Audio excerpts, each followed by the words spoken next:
जय श्री राम। आज हम जानेंगे विश्वामित्र जी के बारे में कि वे क्या थे। तो अब आपको यदि पिछली कहानियों के बारे में जानना हो तो हमारे प्लेलिस्ट को जरूर देखें जो रामायण नाम से है। और यदि ये चैनल पसंद आए तो इसे सब्सक्राइब भी कीजिए और ज़्यादा से ज़्यादा लोगों को शेयर कीजिए, जिससे हमारा मनोबल भी बढ़ेगा और हम ऐसे ही अच्छे कार्य करने के लिए प्रेरित होते रहेंगे। धन्यवाद। तो हम अब आगे बढ़ते हैं। जय श्री राम। राम से मिथिला के राजपुरोहित शतानंद जी विशेष रूप से प्रभावित हुए। शतानंद जी ने कहा, हे राम, आप बड़े सौभाग्यशाली हैं कि आपको विश्वामित्र जी गुरु के रूप में प्राप्त हुए हैं। वे बड़े ही प्रतापी और तेजस्वी महापुरुष हैं। ब्राह्मणत्व की प्राप्ति के पूर्व ऋषि विश्वामित्र बड़े पराक्रमी और प्रजावत्सल नरेश थे। प्रजापति के पुत्र कुश, कुश के पुत्र कुशनाग और कुशनाग के पुत्र राजा गाधी थे। ये सभी शूरवीर, पराक्रमी और धर्मपरायण थे। विश्वामित्र जी उन्हीं गाधी के पुत्र हैं।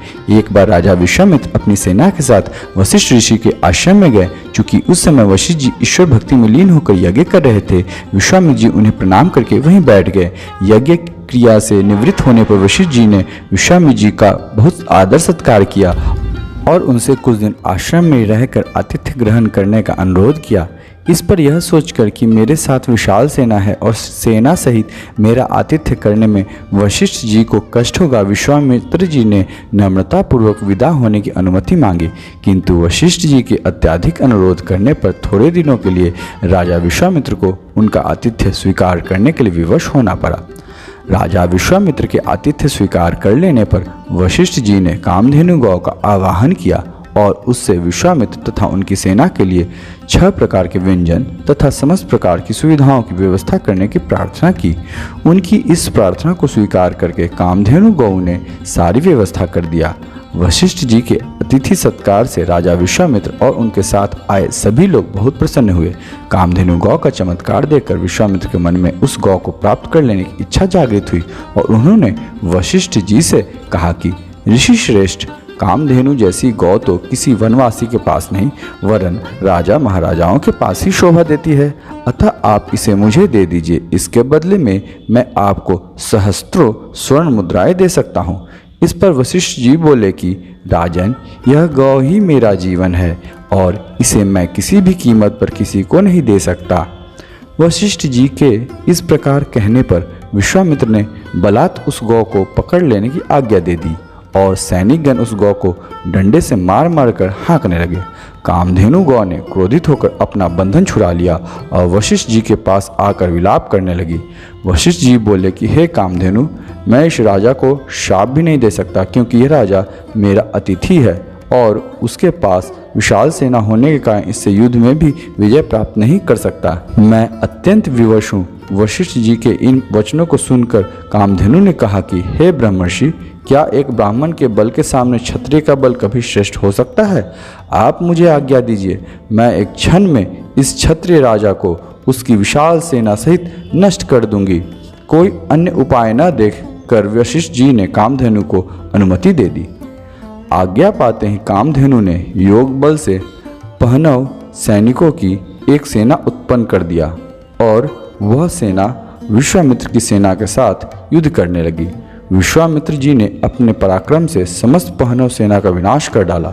इस पर कामधेनु ने सहस्त्रों शक, हूण, बड़वर, यवन और कम्बोज सैनिक उत्पन्न कर दिया। जब विश्वामित्र उन सैनिकों का भी वध कर डाला तो कामधेनु ने मारक शस्त्रास्त्रों से युक्त अत्यंत पराक्रमी योद्धाओं को उत्पन्न किया, जिन्होंने शीघ्र ही राजा विश्वामित्र की सेना को गाजर मूली की भांति काटना आरंभ कर दिया। अपनी सेना का नाश होते देख विश्वामित्र के 100 पुत्र अत्यंत कुपित हो वशिष्ठ जी को मारने दौड़े। परिणाम यह हुआ कि वशिष्ठ जी ने उनमें से एक पुत्र को छोड़कर शेष सभी को भस्म कर दिया। सेना तथा पुत्रों के नष्ट हो जाने पर विश्वामित्र बड़े दुखी हुए। अपने बचे हुए पुत्र का राज तिलक कर वे तपस्या करने के लिए हिमालय की कंदराओं में चले गए। वहां पर उन्होंने कठोर तपस्या की और महादेव जी को प्रसन्न कर लिया। महादेव जी को प्रसन्न पाकर विश्वामित्र ने उनसे समस्त दिव्य शक्तियों के साथ संपूर्ण धनुर्विद्या के ज्ञान का वरदान प्राप्त कर लिया। इस प्रकार संपूर्ण धनुर्विद्या का ज्ञान प्राप्त करके विश्वामित्र बदला लेने के लिए वशिष्ठ जी के आश्रम में पहुंचे। वशिष्ठ जी को ललकार कर उन पर अग्निबाण चला दिया। अग्निबाण से समस्त आश्रम में आग लग गई और आश्रमवासी भयभीत होकर इधर उधर भागने लगे। वशिष्ठ जी ने भी अपना धनुष संभाल लिया और बोले कि मैं तेरे सामने खड़ा हूँ, तू मुझ पर वार कर। आज मैं तेरे अभिमान को चूर चूर करके बता दूंगा कि छात्र बल से ब्रह्म बल श्रेष्ठ है। क्रुद्ध होकर विश्वामित्र ने एक के बाद एक आग्नेयास्त्र, वरुणास्त्र, रुद्रास्त्र, ऐन्द्रास्त्र तथा पाशुपतास्त्र एक साथ छोड़े, जिन्हें वशिष्ठ जी ने अपने मारक अस्त्रों से मार्ग में ही नष्ट कर दिया। इस पर विश्वामित्र ने और भी अधिक क्रोधित होकर मानव, मोहन, गंधर्व, जुम्भन, दारन, वज्र, ब्रह्मपाश, कालपाश, वरुणपाश, पिनाक, दंड, पैशाच, क्रौंच, धर्मचक्र, कालचक्र, विष्णुचक्र, वायव्य, मंथन, कंकाल, मूसल, विद्याधर, कालास्त्र आदि सभी अस्त्रों का प्रयोग कर डाला। वशिष्ठ जी ने उन सब को नष्ट करके ब्रह्मास्त्र छोड़ने के लिए जब अपना धनुष उठाया तो सब देव किन्नर आदि भयभीत हो गए, किंतु वशिष्ठ जी तो उस समय अत्यंत क्रुद्ध हो रहे थे। उन्होंने ब्रह्मास्त्र छोड़ ही दिया। ब्रह्मास्त्र के भयंकर ज्योति और गगन भेदी नाद से सारा संसार पीड़ा से तड़पने लगा। तब ऋषि मुनि उनसे प्रार्थना करने लगे कि आपने विश्वामित्र को परास्त कर दिया है, अब आप ब्रह्मास्त्र से उत्पन्न हुई ज्वाला को शांत करें। इस प्रार्थना से द्रवित होकर उन्होंने ब्रह्मास्त्र को वापस बुलाया और मंत्रों से उसे शांत किया। पराजित होकर विश्वामित्र मणिहीन सर्प की भांति पृथ्वी पर बैठ गए और सोचने लगे कि निसंदेह छात्र बल से ब्रह्म बल ही श्रेष्ठ है। अब मैं तपस्या करके ब्राह्मण की पदवी और उसका तेज प्राप्त करूंगा। इस प्रकार विचार करके वे अपनी पत्नी सहित दक्षिण दिशा की ओर चल दिए। उन्होंने तपस्या करते हुए अन्न का त्याग कर केवल फलों पर जीवन यापन करना आरंभ कर दिया। उनकी तपस्या से प्रसन्न होकर ब्रह्मा जी ने उन्हें राजर्षि का पद प्रदान किया।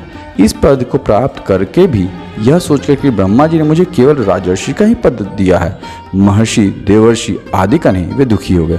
वे विचार करने लगे कि मेरी तपस्या अब भी अपूर्ण है, मुझे एक बार फिर से घोर तपस्या करनी चाहिए। इस कहानी का अगला भाग हम जल्द ही प्रकट करेंगे और आप तब तक उसका धैर्यपूर्वक इंतजार कीजिए और बाकी प्लेलिस्ट के कहानियाँ सुनिए। अगर आपने मुझे अभी तक सब्सक्राइब नहीं किया है तो इस चैनल को जरूर से सब्सक्राइब कर लीजिए और यदि पसंद आ रहे हैं तो अपने मित्रों और दोस्तों को शेयर कीजिए। मिलते हैं अगली कहानी में। धन्यवाद। जय श्री राम।